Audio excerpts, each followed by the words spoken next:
الحمد لله رب العالمين والصلاة والسلام على أشرف الأنبياء والمرسلين نبينا محمد وعلى آله وصحبه أجمعين. قال الله تعالى واعبدوا الله ولا تشركوا به شيئا. برادران اسلام، دینی اور ملی بھائیوں، دوستوں اور ساتھیوں، میرے سامنے سلمان اظہری کا ایک ویڈیو ہے. بات اہل حدیث کی یا دیوبند کی، ان کی کتابیں اٹھاؤ تو پتہ چل جائے گا کہ غوث پاک کے متعلق انہوں نے کیا کیا نہیں لکھا.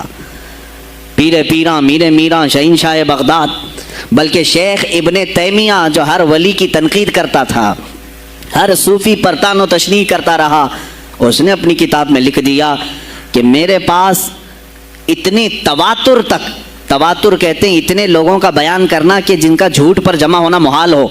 شیخ ابن تیمیہ کہتا ہے میرے پاس اتنی تواتر سے کسی اور کی کرامتوں کا ذکر نہیں پہنچا جتنا شیخ عبد القادر جیلانی کا پہنچا ہے، جس میں عبد القادر الجیلانی البغدادی رحمہ اللہ کے فضائل اور کرامات کے ضمن میں علامہ ابن تیمیہ رحمہ اللہ کی بات کو کوڈ کر رہا ہے اور کہہ رہا ہے کہ عبد القادر الجیلانی البغدادی کے کرامات ابن تیمیہ کو تواتر کے ساتھ پہنچے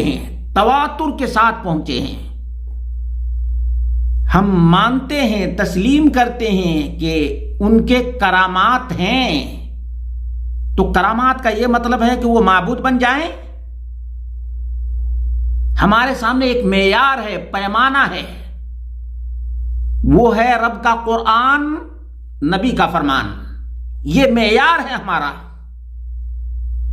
اور عبد القادر الجیلانی البغدادی نے کہا لا نخرج من الکتاب والسنہ، ہم کتاب و سنت کے باہر بالکل نہیں جاتے ہیں، کتاب و سنت کے پابند تھے.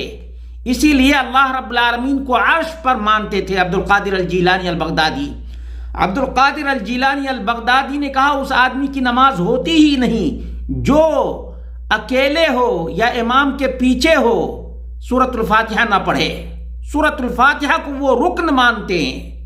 عبد القادر الجیلانی البغدادی آمین بالجہر، بلند آواز سے آمین کہا کرتے تھے. عبد القادر الجیلانی البغدادی رحمہ اللہ ناف کے اوپر ہاتھ باندھا کرتے تھے، سینے پر ہاتھ باندھا کرتے تھے.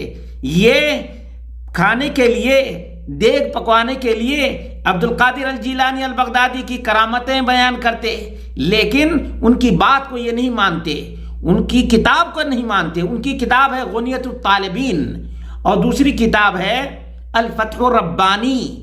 کسی کتاب کو یہ لوگ درخور اعتنا نہیں سمجھتے ہیں، لیکن جب دیگ پکانے کی بات آتی ہے، جب غیر اللہ کی دہائی دینے کی بات آتی ہے، تو فوراً عبد القادر الجیلانی البغدادی رحمہ اللہ کی بات اور ان کی کرامتیں بیان کرنا شروع کر دیتے ہیں. امام ابن تیمیہ نے ذکر کیا ہے، لیکن ابن تیمیہ نے صحابہ پر فضیلت نہیں دی ہے. آج یہ لوگ اپنے آپ کو اظہری کہتا ہے، اس کو ذرہ برابر شرم تک نہیں آتی ہے. اس کے سامنے لوگ یا غوث المدد کہتے ہیں. کبھی آج تک کسی مسلمان نے یا ابا بکر المدد کہا؟ کسی مسلمان نے یا عمر المدد کہا؟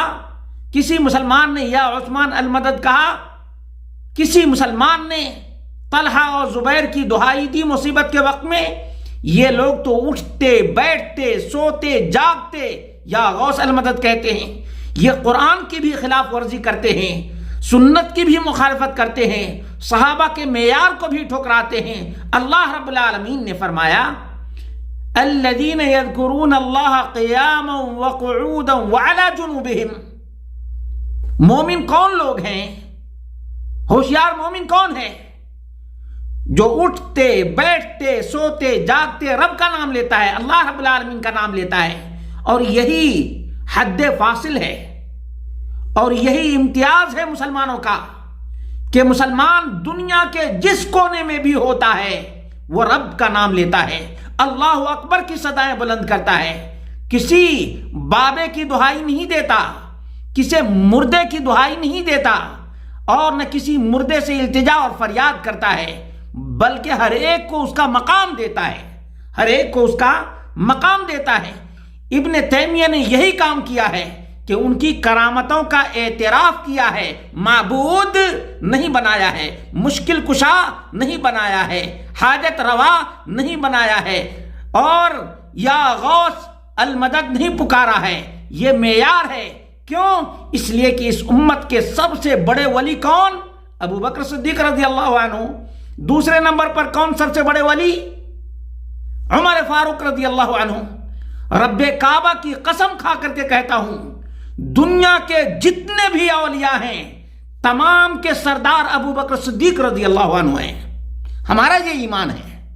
دنیا میں جتنے بھی اولیاء ہوئے ہیں یا ہوں گے، تمام کے سردار عمر فاروق رضی اللہ عنہ۔ لیکن ایمان کا تقاضا یہ ہے، صحابہ کا معیار یہ ہے کہ کسی کی بھی نہیں دہائی دی جائے گی، پکارا جائے گا تو رب کائنات کا نام پکارا جائے گا، کسی مخلوق کی دہائی نہیں دی جائے گی۔